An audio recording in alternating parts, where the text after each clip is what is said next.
vídeo de hoje vamos falar um pouquinho da dança das cadeiras dos técnicos do futebol brasileiro, que já teve tantas vítimas e agora aponta a mira do rifle para Roger Machado e Dorival. Os dois estão bem complicados em suas respectivas equipes, com trabalhos que estão sendo, no mínimo, questionáveis. Mas qual dos dois vai cair primeiro? Qual que é o seu palpite?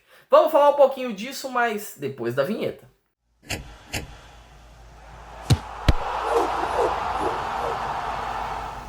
Gente, findou-se a data FIFA, tá? Graças a Deus acabou a data FIFA. Eu gosto, tá? Não pensem que eu detesto, eu gosto, mas eu prefiro os campeonatos nacionais rolando, tanto os europeus quanto os campeonatos daqui. O campeonato brasileiro voltou, tivemos alguns resultados normais, como o São Paulo 1, Inter 1, como o próprio Fluminense 3, Corinthians 1, e depois eu vou explicar o porquê eu considero normal. O próprio Cruzeiro 3, Vitória 0 e o anormal Bahia 3, Atlético Paranaense 0. O Atlético Paranaense, que mesmo voltando da segunda divisão, tá com um trabalho legal ali com o seu Odair, né? Tá com uma equipe muito boa, muito qualificada, vem mostrando um bom trabalho, né? Eu que imaginava que lá no começo do ano poderia cair, olha eu quebrando a cara aí de novo, né? Só para mostrar que a gente não sabe nada de futebol. Gente, ontem São Paulo e Inter jogaram, Corinthians e Fluminense jogaram também pela volta do campeonato. O São Paulo empatou por 1-1 e o Corinthians tomou uma guasca do Fluminense. 3-1, ficou barato, poderia ser 5 ou 6, mas o goleiro Cauã do Corinthians, ele meio que segurou a barra. Depois a gente volta e fala dele. Vamos começar com São Paulo e Inter para a gente entender o cenário do Roger Machado, porque ele é mais complicado. O São Paulo empatou com o Inter num ponto preciosíssimo.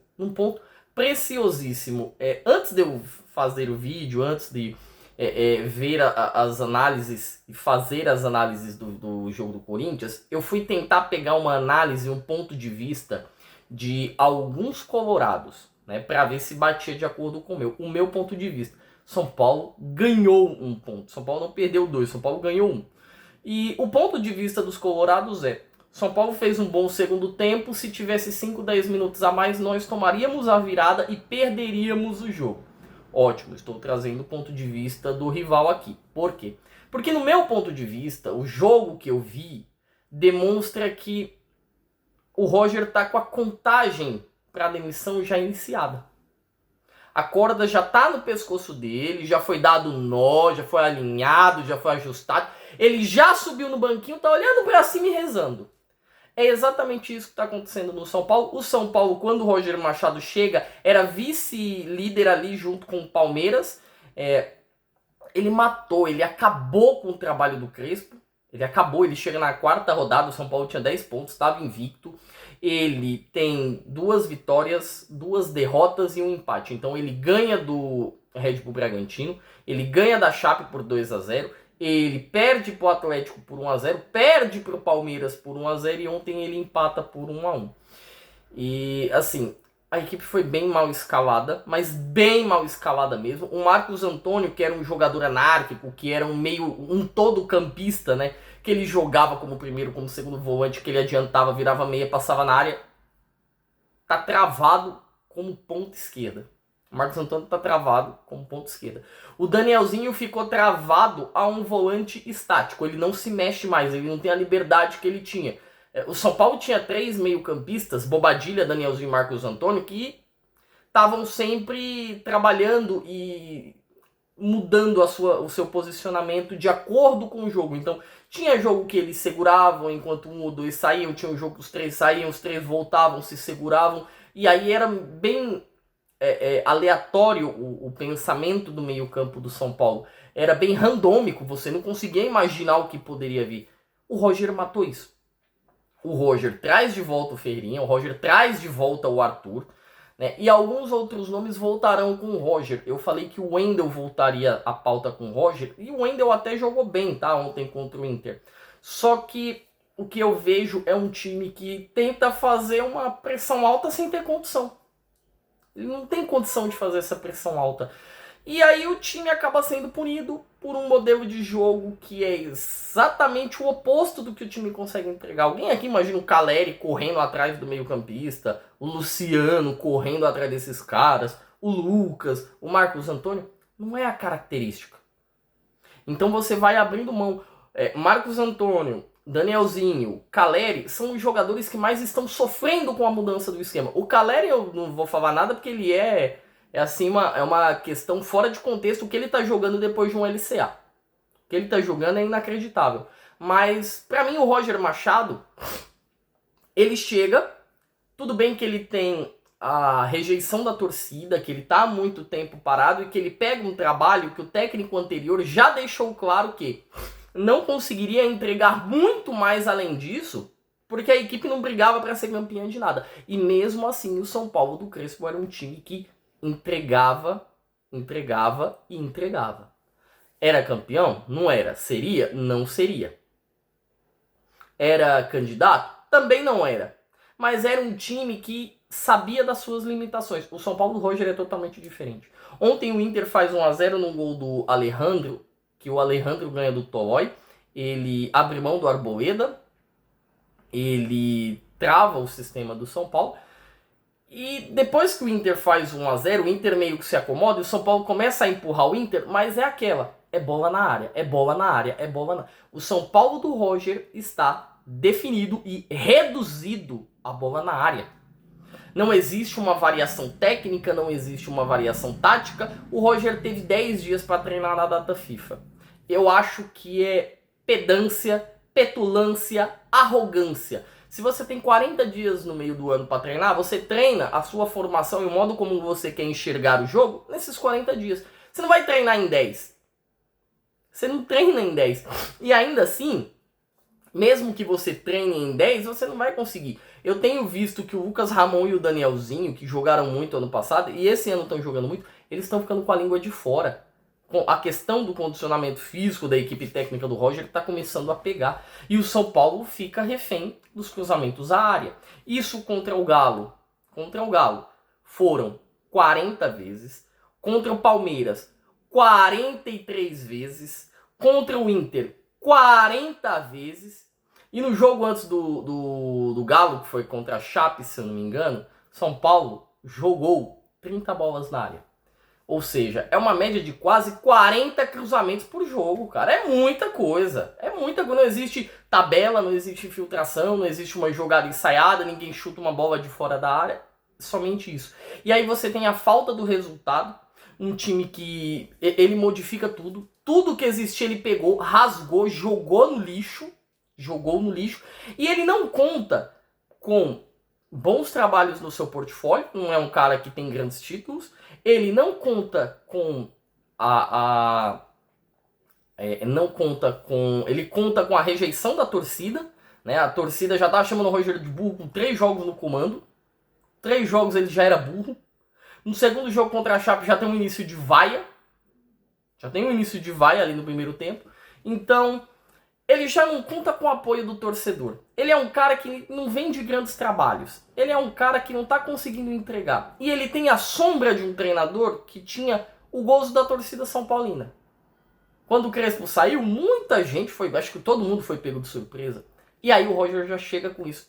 E aí tem um problema chamado Rui Costa. Toda derrota a gente já não coloca mais na conta do Roger. É na conta do Roger, é na conta do Rui Costa, é na conta do Rafinha. Aí superdimensiona o trabalho do cara. O trabalho do Roger tá interligado às escolhas do Rafinha e às escolhas do Rui Costa. E aí a gente fica, meu Deus do céu! Não consegue, fica quase impossível você conseguir ter uma interpretação, uma definição, uma análise do trabalho do Roger em si. Porque a visão que me dá, vendo de fora, como São Paulino e analista, é o seguinte: se o Roger mantém o trabalho do Crespo, mas começa a perder, ele vai ser mandado embora. Porque não era isso que a diretoria do São Paulo queria. Mas se o Roger começa a criar a sua originalidade, ele também não serve. Por quê? Porque o resultado não está vindo. Eu não sou fã do que eu vou dizer agora, mas o que eu vou dizer agora é uma verdade absoluta. No futebol, o resultado manda. O resultado manda. E originalidade no futebol é uma coisa que eu particularmente não sou muito fã. tá? Eu não sou muito fã do original, porque o original, ele costuma não ditar tendências ou criar, mas assim, você tem que ter resultado para ditar algo. Por exemplo, o Guardiola é um cara original, o Klopp foi um cara original, sabe? Nós temos vários e vários técnicos que foram originais ao longo da história. Bela Gutmann, nós tivemos Rinus Mitchell, nós tivemos agora o Arrigo Sacchi lá em 94, dentre vários.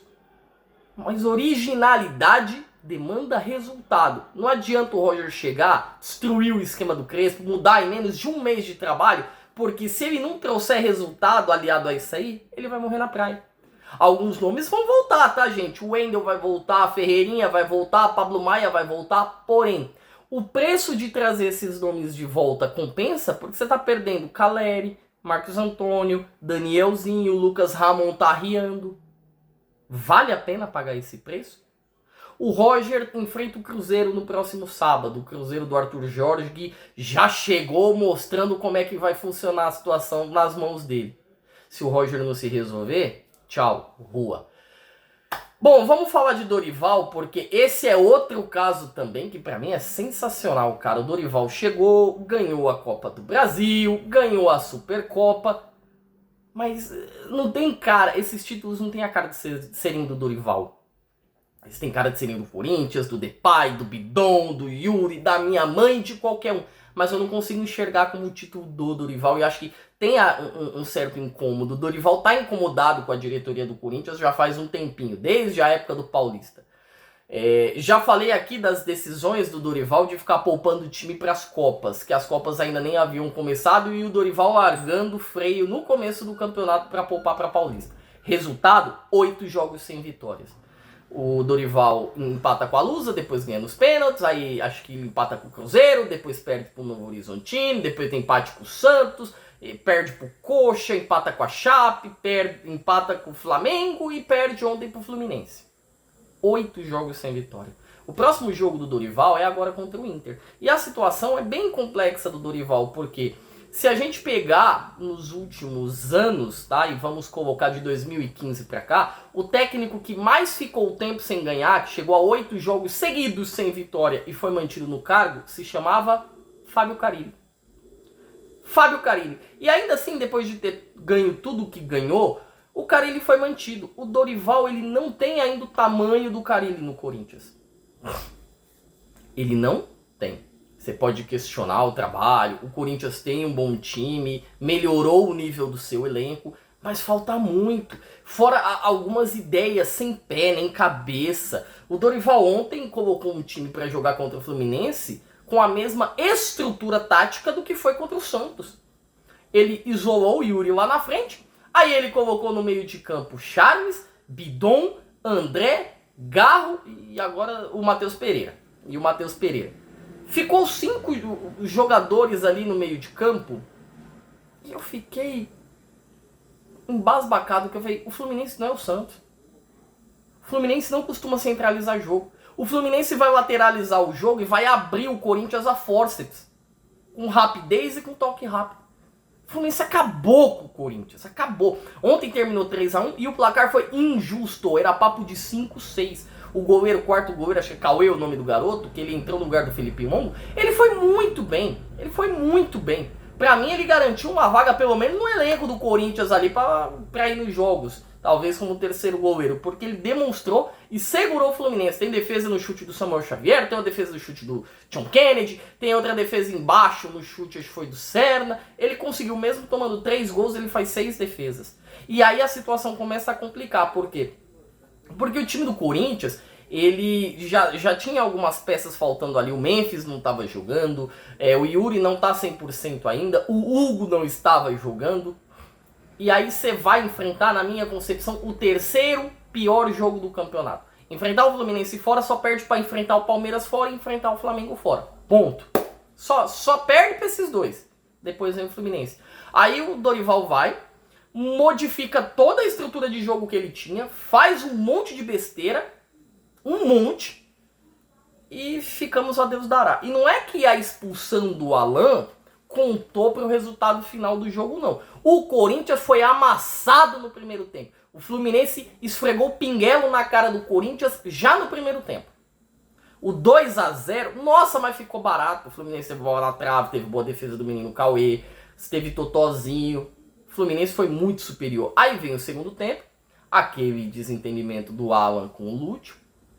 O Alan toma um cartão amarelo, o Lúcio toma um cartão amarelo. E aí depois, do lado do seu Davi Lacerda, do árbitro, o nosso querido Alan, né? Ele tem a audácia, cara, a audácia de colocar a mão nas partes íntimas e dar aquela balançada em direção do jogador do Fluminense. Aí eu paro e vou embora, cara. Se eu sou o treinador, eu mesmo entro no campo e falo assim, não, tira esse cara daqui que ele tá descompensado. O que eu vou poder dizer? O que o Dorival deve ter pensado na hora que isso aconteceu? Se eu sou o Dorival, se eu sou o presidente do Corinthians, na hora que acabou o jogo, eu desço lá e falo assim, amigão, tá aqui, ó. Rescinde salário, muda de 50% de salário, rescinde com o jogador, porque não dá. Isso é uma atitude, mas tão infantil, tão juvenil. Eu já ia ficar indignado se o Bidon com seus 21 anos, se o André com seus 19 anos fizessem isso. O Alan com quase 30 anos nas costas. O Alan jogou lá fora, o Alan jogou no Fluminense, o Alan jogou no Flamengo, o Alan jogou no Atlético, tá jogando no Corinthians. Fez isso pra quê? Pra ganhar ponto com o torcedor? Porque se a ideia dele era ganhar ponto, saiu pela culatra. Ele perdeu ponto com o Dorival, ele perdeu ponto com a torcida. Ninguém da torcida do Corinthians aceita esse tipo de comportamento. Ninguém. Ele foi mal com ele foi mal com a família dele.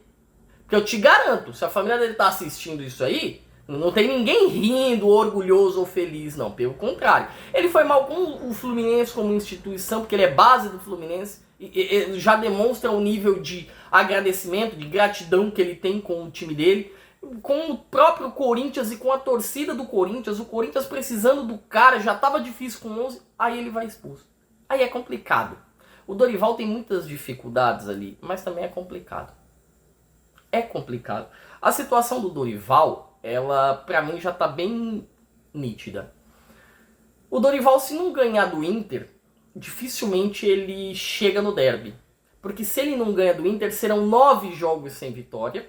E aí ele já inicia na Libertadores com 9 jogos sem vitória no lombo. Ele pode até ganhar um jogo, aí no derby tudo muda, mas fica um peso, um aperto muito grande em cima do treinador.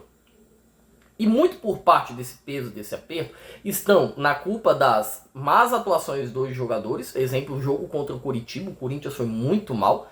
Mas a gente não pode chegar e falar do Dorival que ele também não tem nenhuma parcela de culpa. O Dorival poupou time para enfrentar a Portuguesa, ele poupou time contra o Bahia, ele poupou time contra o Cruzeiro do Tite que não ganhava de ninguém. Sendo que o jogo era na quarta-feira, o jogo do Corinthians era no domingo à noite. Ele poupou time contra o Bahia, ele poupou time contra o Cruzeiro. Ele não conseguiu ganhar do Santos e ultimamente o Corinthians está tendo dificuldade para ganhar do Santos. Ele poupou time contra a Chapecoense para enfrentar o Flamengo. No fim das contas, ele poderia ter ganho da Chape, perdido para o Flamengo e sairia com 3 pontos no bolso. Ele empata com a Chape, empata com o Flamengo e fica com os 2 pontos e volta para pegar o Fluminense, que para mim é um dos melhores mandantes, um dos melhores times do Brasil hoje. Então, perdão, gente.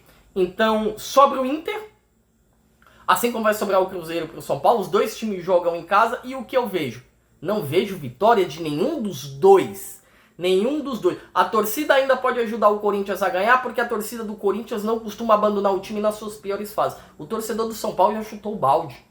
O torcedor do São Paulo olhou e falou, eu vou pagar pra ver isso aqui? Pra ficar vendo 40, 50 cruzamentos? Não, prefiro ver de casa. Prefiro ver de casa, não tenho tesão de ver isso. E aí a gente tem a dança das cadeiras chegando a Roger e Dorival. Essa dança que já levou alguns nomes como o Osório, lá do Remo, já levou embora, né, o nosso Tite do Cruzeiro, Fernando Diniz do Vasco, Vojvoda do Santos, Anselmi do nosso querido Botafogo, e que talvez o Roger ou Dorival, ou até os dois caiam fora já na próxima semana. Minha interpretação e minha análise, tá mais fácil para o Roger sair do que para o Dorival por todo o macro que envolve a contratação do Roger e o afastamento da torcida do São Paulo. Mas não é que o Dorival tá muito distante de cair também não, tá, gente? Porque se o Dorival não ganha domingo, é 9 jogos sem vitória. E segurar um cara, início de Libertadores e pré-derby, 9 jogos sem vitória, o presidente tem que ter aquilo muito do roxo. O que no Corinthians não acontece, tá? Gente, meu nome é Fernando, esse foi mais o Zona Mista. Eu quero que você deixe aqui nos comentários quem você acha que é o próximo que vai rodar. Quem roda primeiro? Roger Machado ou Dorival? Diz aí. Bom, eu me despeço hoje, mas não sem antes pedir aquele like maroto de vocês. Você que chegou até agora, viu esse monólogo inteiro, deixa aquele like, compartilha com seus amigos. Você que chegou agora, não é inscrito no canal, se inscreve. Ativa o sininho das notificações e deixa aquele like, beleza? Meta para chegar em 1000 inscritos, falta pouquinho, falta só isso aqui, galera. Vamos que vamos. Uma ótima quinta-feira, porque hoje tem Santos, tem Flamengo e eu fui.